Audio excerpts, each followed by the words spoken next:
Question 1. An investor is interested in purchasing shares of a newly issued common stock directly from the issuer's underwriter during the initial public offering. This transaction would occur in which of the following markets? A. The secondary market. B. The third market. C. The fourth market. D. The primary market. Answer: D. The primary market. The primary market is where new securities are issued for the first time, directly from the issuer to investors, often with the help of an underwriter. An initial public offering, IPO, is a classic example of a primary market transaction because it involves the very first sale of stock by a private company to the public. In this market, the issuer receives the proceeds from the sale of the securities, which they use to fund their operations or growth. Remember that the primary market is for new issues, while the secondary market handles existing issues. Question 2. A municipal bond issue that is backed by the full faith, credit, and taxing power of the issuer is known as A. Revenue bond. B. General obligation bond. C. Industrial development bond. D. Special assessment bond. Answer: B. General obligation bond. General obligation, GO, bonds are a type of municipal bond backed by the full faith, credit, and taxing power of the issuing municipality, meaning the issuer can raise taxes to repay the debt. This characteristic makes them generally safer than revenue bonds, which are backed only by the revenue generated from a specific project, such as a toll road or airport. Investors often view GO bonds as having lower credit risk due to the broader backing. Think of GO bonds as being backed by the issuer's ability to tax its residents, ensuring repayment. Question 3. Under the Securities Act of 1933, a preliminary prospectus is often referred to as a green sheet. B. Blue sky filing. C. Red herring. D. Tombstone advertisement. Answer: C. Red herring. The preliminary prospectus, also known as a red herring, is an initial document provided to potential investors during the cooling-off period of a new securities offering. It contains most of the information that will be in the final prospectus, but it omits the final offering price and effective date. The term red herring comes from the bold red print on the cover that states the filing is not yet effective and can be changed. This document allows interested parties to review the offering details before the securities are officially sold. Question 4. Which of the following best describes the role of the Securities Investor Protection Corporation, SIPC? A. To regulate broker-dealers and protect investors from fraudulent practices. B. To provide insurance coverage for customer accounts in the event of a broker-dealer's financial failure. C. To act as the primary regulator for municipal securities dealers. D. To enforce federal securities laws and ensure fair and efficient markets. Answer: B.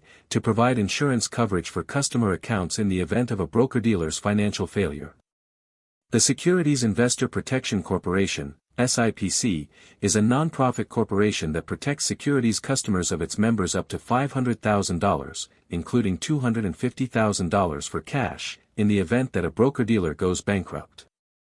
SIPC does not protect against market losses or poor investment decisions, but rather against the loss of customer assets held by a failed brokerage firm. Its main goal is to restore customer cash and securities swiftly.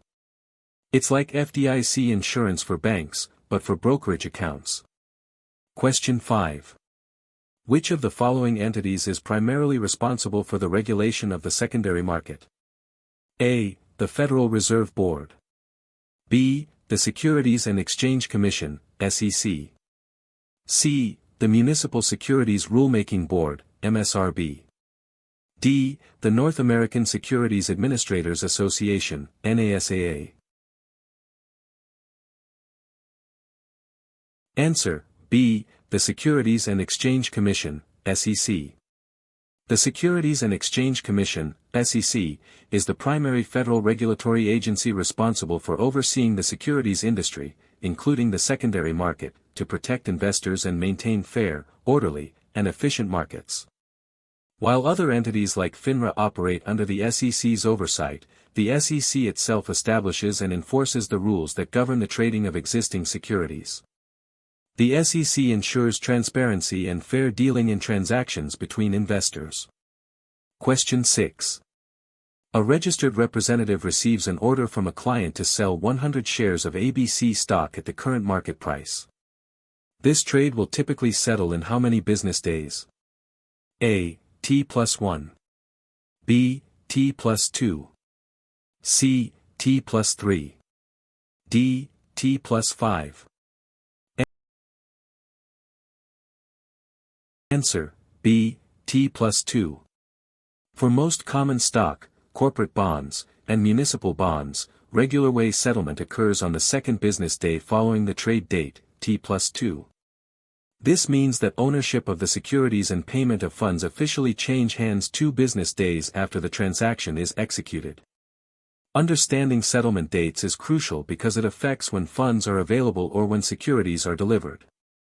Remember T+2 for typical equity and corporate bond trades. Question 7. Which of the following types of investment companies issues a fixed number of shares that trade on an exchange or over the counter and are not redeemed by the issuer? A. Open-end management company. B. Unit investment trust, UIT. C. Exchange-traded fund, ETF. D. Closed-end management company. Answer, D. Closed-end management company. A closed-end management company issues a fixed number of shares only once, typically through an initial public offering, and these shares then trade in the secondary market like common stock. Unlike open-end funds, mutual funds, they do not redeem their shares, meaning investors must sell their shares to another investor on an exchange. Their market price can fluctuate based on supply and demand, often trading at a premium or discount to their net asset value. This structure allows them to invest in illiquid assets more easily. Question 8. An investment that combines characteristics of both debt and equity, often offering a fixed payment stream with the potential for equity participation, is best described as A. Municipal bond. B. Common stock. C. Preferred stock. D. Futures contract. Answer, C. Preferred stock. Preferred stock is a hybrid security because it has features of both equity and debt. Like debt, it typically pays a fixed dividend payment and has priority over common stock in liquidation. Like equity, it represents an ownership interest in the company and its dividends are paid from the company's profits after taxes. Preferred stock also has no maturity date, similar to common stock. This blend of features makes it appealing to investors seeking income and some stability. Question 9. An investment product that typically aims to track a specific index, commodity, or basket of assets and trades on exchanges like stocks is known as A. Mutual fund. B. Unit investment trust, UIT. C. Exchange-traded fund, ETF. D. Variable annuity. Answer, C. Exchange-traded fund, ETF. An exchange-traded fund, ETF, is an investment vehicle that typically holds a portfolio of stocks, bonds, or other assets that track a specific index, commodity, or sector. Unlike mutual funds, ETFs trade on exchanges throughout the day, meaning their price can fluctuate based on market demand. This feature provides investors with flexibility in trading and often lower expense ratios compared to traditional mutual funds. Think of an ETF as a basket of securities you can buy or sell like a single stock. Question 10. Which of the following is considered a money market instrument? A. A treasury bond with 20 years to maturity. B. A share of common stock. C. A municipal general obligation bond. D. A commercial paper issue with 90 days to maturity. Answer: D. A commercial paper issue with 90 days to maturity. Money market instruments are short-term, highly liquid debt instruments with maturities typically of 1 year or less. Commercial paper is a prime example, consisting of unsecured promissory notes issued by corporations to finance short-term credit needs. These instruments are considered safe and liquid, making them suitable for investors seeking to park cash for a short period while earning some interest. Treasury bills, commercial paper, and certificates of deposit are common money market securities. Question 11. An investor buying shares in the secondary market would be purchasing securities from which of the following? A. Directly from the issuer. B. Directly from an underwriter in a new issue. C. Other investors who currently own the shares. D. From the Federal Reserve in an open market operation. Answer: C. Other investors who currently own the shares. The secondary market is where existing securities are bought and sold among investors, rather than directly from the issuing company. When you buy stock on the New York Stock Exchange, NYSE, or NASDAQ, you are participating in the secondary market, purchasing shares from another investor who wishes to sell them. This market provides liquidity for investors, allowing them to convert their securities holdings into cash and vice versa. It's where most daily trading activity occurs. Question 12. A type of debt instrument that allows the issuer to pay off the principal balance at any time prior to the stated maturity date is known as A. Zero coupon bond. B. Callable bond. C. Puttyable bond. D. Convertible bond. Answer: B. Callable bond. A callable bond gives the issuer the right to redeem the bond before its stated maturity date, typically at a specified call price. Issuers usually exercise this right when interest rates fall, allowing them to refinance their debt at a lower cost. While beneficial for the issuer, this feature exposes bondholders to reinvestment risk, as they may have to reinvest their principal at a lower interest rate. A callable bond offers the issuer flexibility to manage its debt obligations. Question 13. Which of the following government agencies is responsible for regulating the credit markets, including setting monetary policy and influencing the money supply? A. The Securities and Exchange Commission, SEC. B. The Financial Industry Regulatory Authority, FINRA. C. The Federal Reserve Board, FRB. D. The Department of the Treasury. Answer: C. The Federal Reserve Board, FRB. The Federal Reserve Board, FRB, often simply called the Fed, is the central bank of the United States and plays a crucial role in regulating credit markets and monetary policy. It manages the nation's money supply, influences interest rates, and oversees the banking system to promote stable economic growth. The Fed's actions, such as raising or lowering the federal funds rate, directly impact borrowing costs and the availability of credit in the economy. Question 14. All of the following are typically considered money market instruments except A. Treasury bills. B. Commercial paper. C. Negotiable certificates of deposit, CDs. D. Treasury bonds. Answer: D. Treasury bonds. Treasury bonds are long-term debt instruments issued by the U.S. Treasury with maturities ranging from 10 to 30 years, making them capital market instruments rather than money market instruments. Money market instruments are short-term debt securities with maturities of 1 year or less, highly liquid, and generally considered low risk. Treasury bills, commercial paper, and negotiable CDs all fall into the money market category due to their short maturities. Question 15.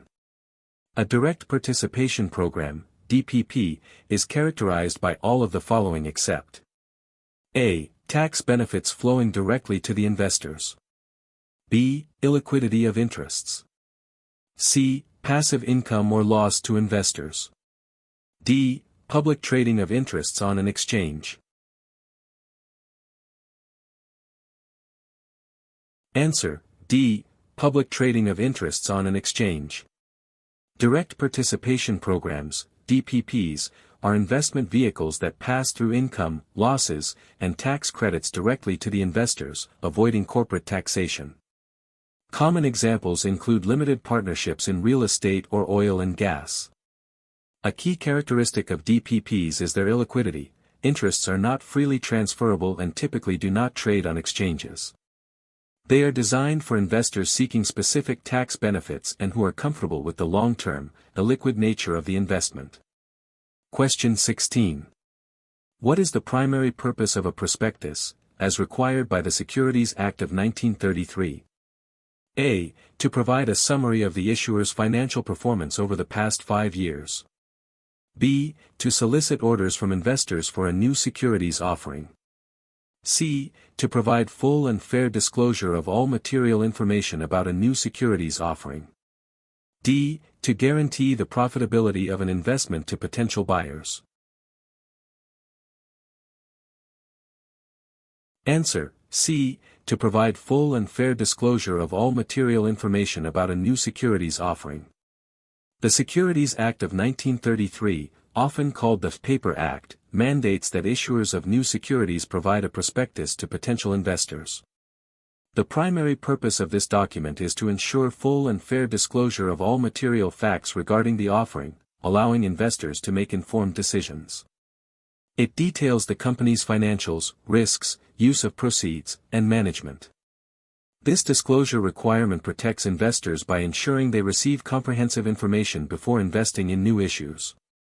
Question 17. The maximum maturity for commercial paper is: A. 30 days. B. 90 days. C. 270 days. D. 1 year. Answer: C. 270 days. Commercial paper is a short-term, unsecured promissory note issued by corporations to raise cash for immediate needs. Its maximum maturity is 270 days, 9 months, because if it were issued for longer, it would be considered a security that requires registration with the SEC under the Securities Act of 1933. This 270-day limit allows commercial paper to be exempt from this lengthy and costly registration process. This exemption makes it a common tool for corporate short-term financing. Question 18. Which of the following accurately describes the role of the Financial Industry Regulatory Authority, FINRA? A. It sets monetary policy and regulates the nation's money supply. B. It is the primary federal regulator for all securities markets. C. It is the largest independent regulator for all securities firms doing business in the United States. D. It provides insurance for customer accounts at banks and thrifts. Answer: C. It is the largest independent regulator for all securities firms doing business in the United States.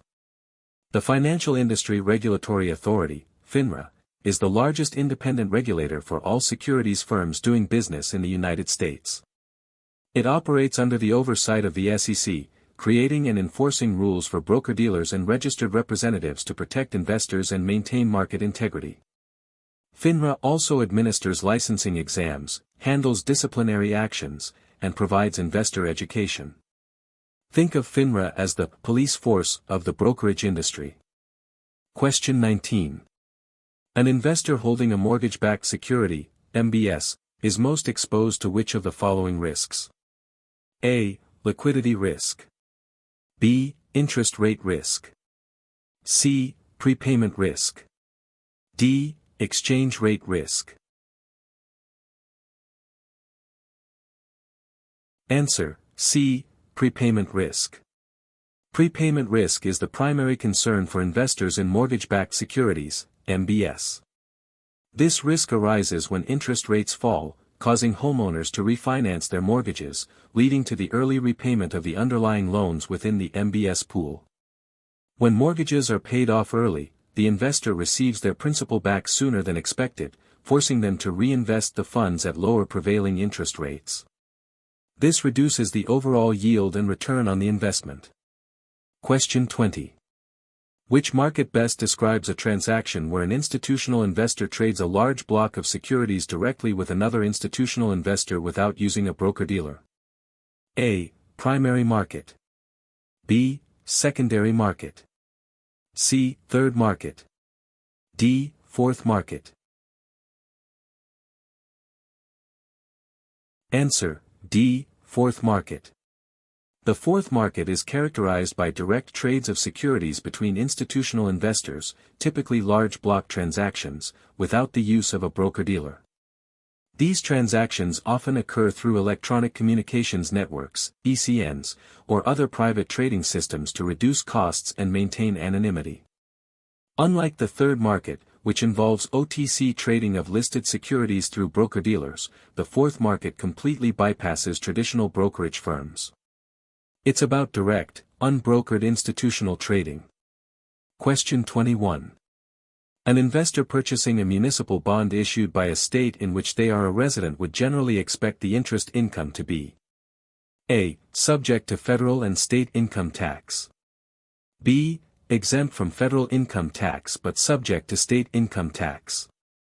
C. Exempt from state income tax but subject to federal income tax. D. Exempt from both federal and state income tax. Answer: D. Exempt from both federal and state income tax. Interest income from municipal bonds is generally exempt from federal income tax. Furthermore, if the investor is a resident of the state or municipality that issued the bond, the interest income is often also exempt from state and local income taxes, a concept known as the double exemption, or triple tax-free, for local taxes. This tax advantage makes municipal bonds particularly attractive to high-income investors seeking tax-efficient income. This is why you often hear the phrase, tax-free muni. Question 22. What is the process called when an issuer of securities sells them directly to a limited number of sophisticated investors without a public offering? A. A tender offer. B. A private placement. C. A rights offering. D. A shelf registration. Answer: B. A private placement. A private placement involves the sale of securities directly to a limited number of sophisticated investors, such as institutions or accredited individuals, without the need for registration with the SEC under the Securities Act of 1933. This method is often used by companies to raise capital quickly and avoid the time and expense of a public offering. While it bypasses registration, privately placed securities are typically illiquid and may carry greater risk due to less public disclosure. Question 23. Which of the following is considered the most significant risk to a holder of a long-term fixed-income bond? A. Liquidity risk. B. Default risk. C. Reinvestment risk. D. Interest rate risk. Answer: D. Interest rate risk. Interest rate risk is the most significant risk for holders of long-term fixed-income bonds because their market value is highly sensitive to changes in prevailing interest rates. When interest rates rise, the value of existing bonds with lower fixed coupon payments falls, as new bonds offer more attractive yields. Conversely, when rates fall, existing bond values rise. The longer the bond's maturity, the greater its sensitivity to interest rate fluctuations. Question 24. A customer wishes to open an options account. Before they can begin trading, the broker-dealer must provide the customer with which specific disclosure document? A. A preliminary prospectus. B. An options disclosure document, ODD. C. A Uniform Securities Act, Blue Sky, registration form. D. A margin disclosure statement.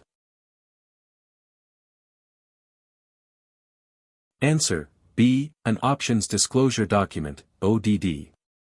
Before a customer can trade options, the broker-dealer is required to provide them with the options disclosure document, ODD, published by the Options Clearing Corporation, OCC. This comprehensive document explains the characteristics and risks of options trading, empowering investors to understand the complexities involved. The customer must then sign an options agreement, acknowledging receipt and understanding of the ODD, before they are permitted to execute options trades. Question 25. Which of the following types of securities represents an undivided interest in a fixed portfolio of municipal or corporate bonds, typically with a specified termination date? A. Closed-end fund. B. Mutual fund. C. Exchange-traded fund, ETF. D. Unit Investment Trust, UIT. Answer: D. Unit Investment Trust, UIT. A unit investment trust, UIT, is an investment company that issues a fixed number of redeemable shares, representing an undivided interest in a fixed portfolio of securities, such as municipal or corporate bonds. Unlike mutual funds, a UIT portfolio is generally unmanaged and remains static until a specified termination date, when the assets are liquidated and distributed to unit holders.